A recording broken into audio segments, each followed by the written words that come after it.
escolhendo antes de ser maltratado com o povo de Deus, do que por um pouco do tempo ter o gozo do pecado.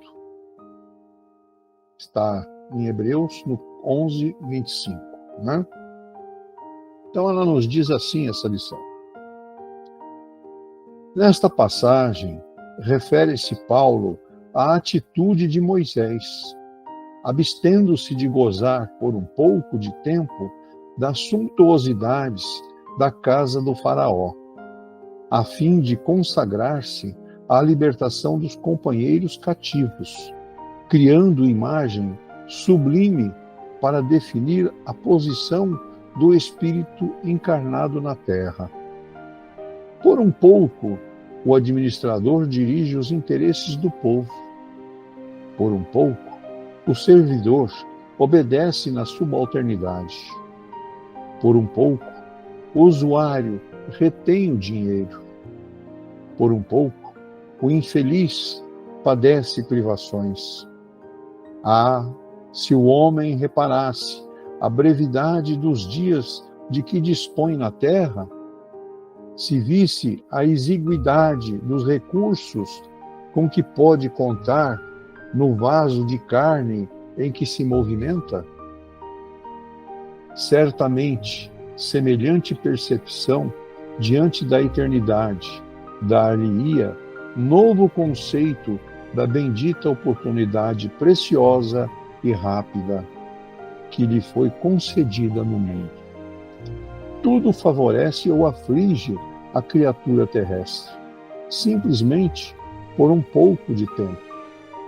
Muita gente, contudo, vale-se dessa pequenina fração de horas para complicar-se por muitos anos.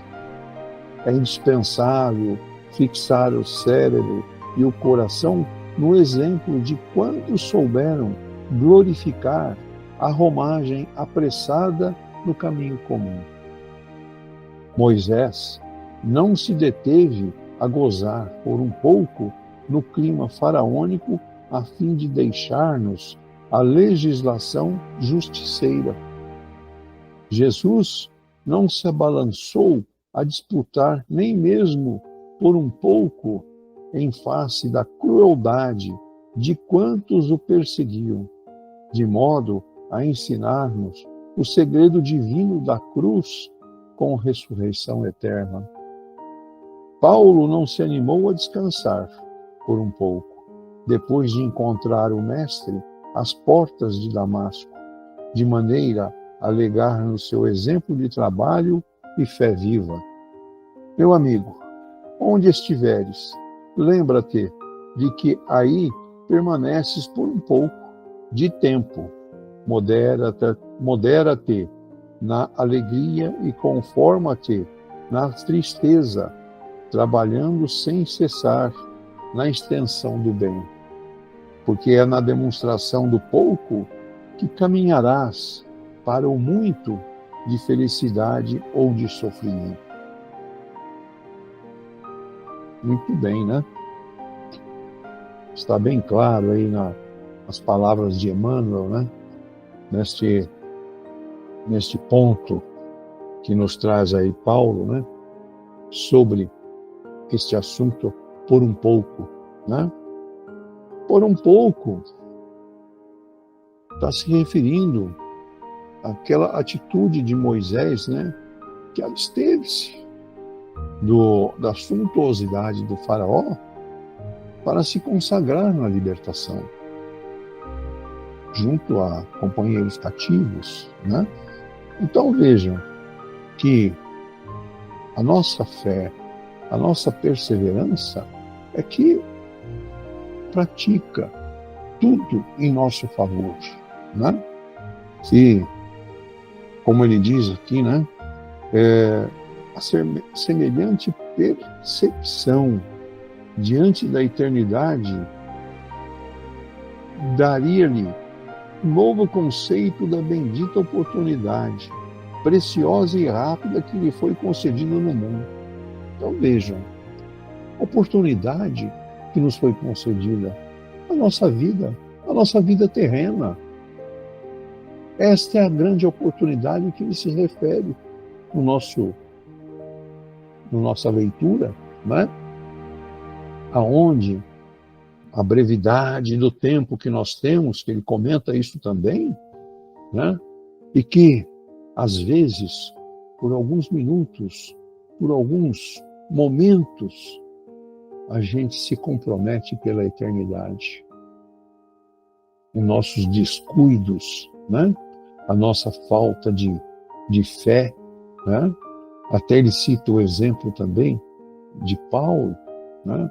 Lá na passagem de Damasco, aonde Paulo se deitou diante de Jesus e jurou eternidade em sua fé. E assim o fez. Paulo sofreu muito, né? E este por um pouco são exatamente os nossos sofrimentos. São os sofrimentos, as adversidades que nós passamos no nosso dia a dia que nos compromete, né? Por quê? Eu sempre digo isso. A religião está sempre em segundo plano. Nunca se coloca a religião em primeiro plano.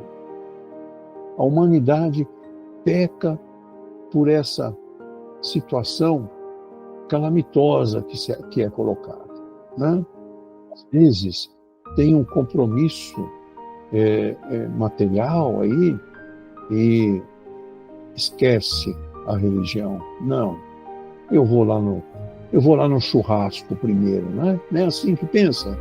Depois eu vou na missa, depois eu vou na igreja, depois eu vou na casa de oração, né?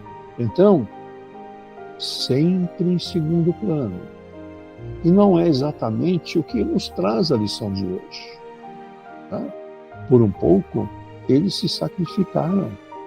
Eles fizeram tudo para dar continuidade aos exemplos que Jesus nos trouxe.